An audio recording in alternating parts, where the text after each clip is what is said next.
Hello dears, എൻജാൻ ഡിസൈൻസിൻ്റെ പുതിയൊരു വീഡിയോയിലേക്ക് എല്ലാവർക്കും സ്വാഗതം. ഞാൻ നിങ്ങളെ ഇന്ന് പരിചയപ്പെടുത്താൻ പോകുന്നത് വളരെ ബ്യൂട്ടിഫുൾ ആയിട്ടുള്ളൊരു കോഡ് സെറ്റാണ്. ഒരു വൈറ്റ് ഷെയ്ഡിലാണ് വരുന്നത്. ബോഡി പോർഷനിൽ നമുക്ക് ബ്ലാക്ക് കളറിൽ പ്രിൻറ്റഡ് ഡിസൈൻ ആണ് വരുന്നത്.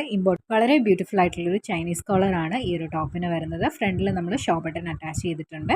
സ്ലീവ്സ് പ്ലെയിൻ ആയിരിക്കും, സ്ലീവിൽ ലൈനിങ് ഉണ്ടായിരിക്കത്തില്ല. കുർത്തിയുടെ ഓൾമോസ്റ്റ് എൻഡ് പോർഷൻ വരെ ലൈനിങ് അറ്റാച്ച് ചെയ്തിട്ടുണ്ട്. 45+ ഇഞ്ചസ് ആണ് നമുക്ക് ഈ ഒരു കുർത്തിയുടെ ലെങ്ത് വരുന്നത്. വളരെ ബ്യൂട്ടിഫുൾ ആയിട്ടുള്ള നല്ലൊരു സോഫ്റ്റ് ആയിട്ടുള്ളൊരു മെറ്റീരിയലാണിത്. നിങ്ങൾക്ക് ഇത് ഓഫീസ് വെയർ ആയിട്ടും കോളേജ് വെയർ ആയിട്ടും ഒക്കെ നന്നായിട്ട് സ്റ്റൈൽ ചെയ്യാനായിട്ട് പറ്റും. ബോട്ടം വരുന്നത് നോർമലായിട്ടുള്ള ബോട്ടമാണ്. ബോട്ടം ലെങ്ത് 40 ഇഞ്ചസ് ആയിരിക്കും വരുന്നത്. ബോട്ടത്തിൻ്റെ ഒരു പ്രത്യേകത എന്ന് പറഞ്ഞു കഴിഞ്ഞാൽ നമുക്ക് ഈ ഒരു ബോട്ടത്തിന് ലൈനിങ് അറ്റാച്ച്ഡ് ആണ്. ഓൾമോസ്റ്റ് എൻഡ് പോർഷൻ വരെ ബോട്ടത്തിലും ലൈനിങ് അറ്റാച്ച് ചെയ്തിട്ടുണ്ട്. വളരെ ബ്യൂട്ടിഫുൾ ആയിട്ടുള്ളൊരു ജോർജറ്റ് മെറ്റീരിയലാണ് ബോട്ടം വരുന്നത്. അപ്പോൾ ഈ ഒരു സെറ്റിൻ്റെ പ്രൈസ് വരുന്നത് 695, 695 വിത്ത് ഫ്രീ ഷിപ്പിങ്ങിലാണ്. M to XXL size available ആണ്. വേണ്ടവർ മെസ്സേജ് അയച്ചോളൂ.